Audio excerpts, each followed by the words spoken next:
Here on The Colour of Country Life, it's good to catch up with Andrew Partridge from Michell Wool. Andrew, how are you going at the moment? The birds are singing and the sun is shining over here in sunny Geelong, so all okay. Yeah, I know the sun's shining in Geelong. It looks like the wool market's performed about like Buddy Franklin did in the grand final. Thank you very much. Love leading to be a cat supporter, mate. I really appreciate that. Long may he... I'll give you 20 seconds. Tell us about the Cats. What's great about the result?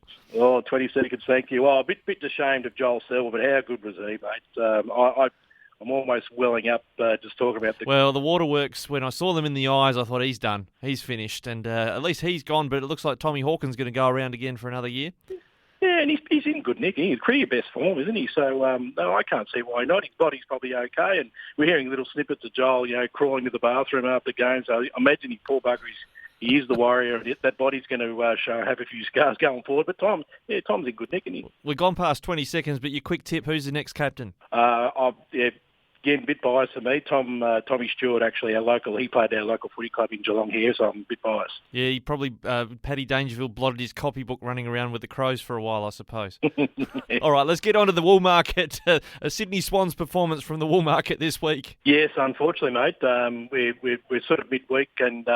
not good. There's a lot of pessimism coming out of China.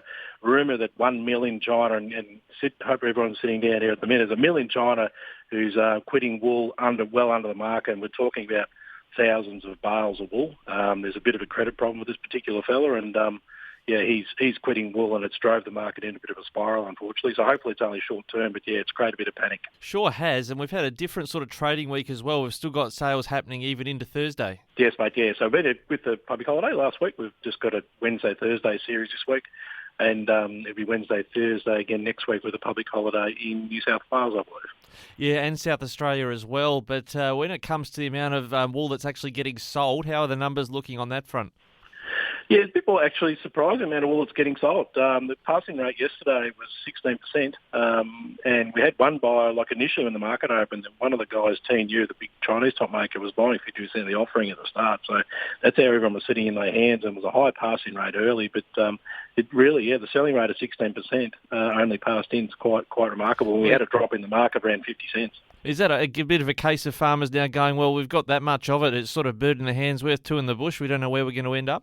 There's a picture we need to put up when we can't. We have to do a visible, a verbal sort of occasion of it. But when the market's sort of going up, everyone's trying to grab the top, and then when the market goes going down, it's the opposite. There's a fear of it, never stopping, so people sell, isn't it? So sort of like cutting your losses and going, well, it could get worse, so we might as well get what we can while we can. Think so. Yeah, I think so. What are we looking at next week? What we know at this stage in terms of how much up on offer? Or are we seeing a bit of negativity from the market? People going, well, we might hold back. Yeah, continued wet weather in New South Wales, so the offerings aren't big. They're just starting to trend a little bit below the line, and unfortunately, we're using the trend as our friend. More weakness, unfortunately. The US dollar's helping us, should be helping our price to put the brakes on, but it's not. So it's a bit more of the same next week, unfortunately. At least we had the footy to talk about this week. It had a bit of different colour for the market. I don't know, we might have to find an NRL grand final reference for next week because it does, like you say, look like we've got more negativity for our wool growers. Correct, unfortunately. All right, Andrew, we'll see if we are both proven wrong next week. Thanks for joining us today on Flow. Thanks, Ricky.